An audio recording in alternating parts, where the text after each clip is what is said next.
पढ़ते हैं गीता का कौन सा अध्याय? 10वां अध्याय, जिसमें क्या कहा है कृष्ण ने अर्जुन को, क्या बताया? उस अध्याय का कौन सा योग कहते हैं? विभूति योग। 10वां अध्याय क्या है? स्वामी जी एक मिनट जी। निराकार का साकार में अनुप्रवेश है। आप सबके शरीरों में तीनों हैं, प्रकृति, परमात्मा और आत्मा। परमात्मा का क्या प्रवेश है? अनुप्रवेश है। सत्यार्थ पढ़ो, सत्यार्थ प्रकाश पढ़ो, ज्ञान होगा।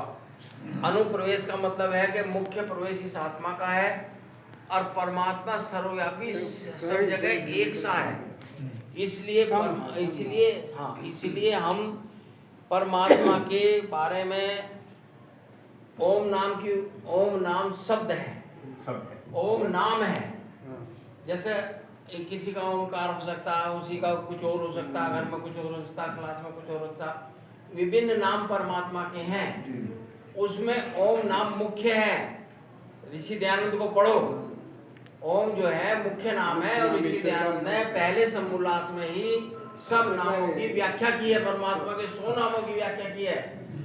आप थोड़ा सत्यार्थ प्रकाश पढ़ो, जितने शंका समाधान है ओम के बारे में, या कोई उसके जितना भी वो है आत्मा परमात्मा, 9वां समानास पढ़ लो, 7वां पढ़ लो। तो यही करना है, वो पढ़ने वाली बात अलग होगी।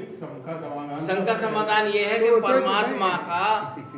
परमात्मा ने इस सृष्टि को बनाया और उसको धारण किया हुआ है। सदाधार प्रतिदिन ध्यान लक्ष्मी देवाय हंसा विदेम, सारी सृष्टि को, ब्रह्मांड को धारण करने वाला वो है।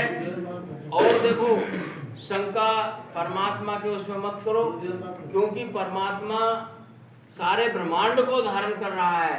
इसलिए परमात्मा रग रग में, कण कण में, घट घट में इसीलिए माना जाता है।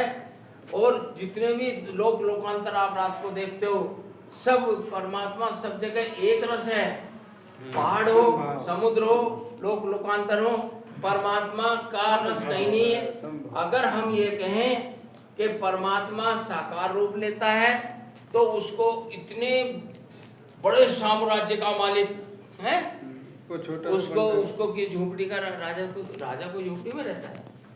इसलिए मान्यताएं बना रखी हैं भाई। ये त्रेतवाद का सिद्धांत है आर्य समाज में। देखो, मैं अगली और बात बता रहा हूँ आपको शंका समाधान करने के लिए। आत्मा, परमात्मा और प्रकृति तीनों अविनाशी हैं, ना जन्म लेती हैं ना मृत्यु को प्राप्त होती हैं। अब शंका समाधान हो सकता है, भाई आत्मा परमात्मा को तो मान लिया, लेकिन प्रकृति का केवल रूप बदलता है।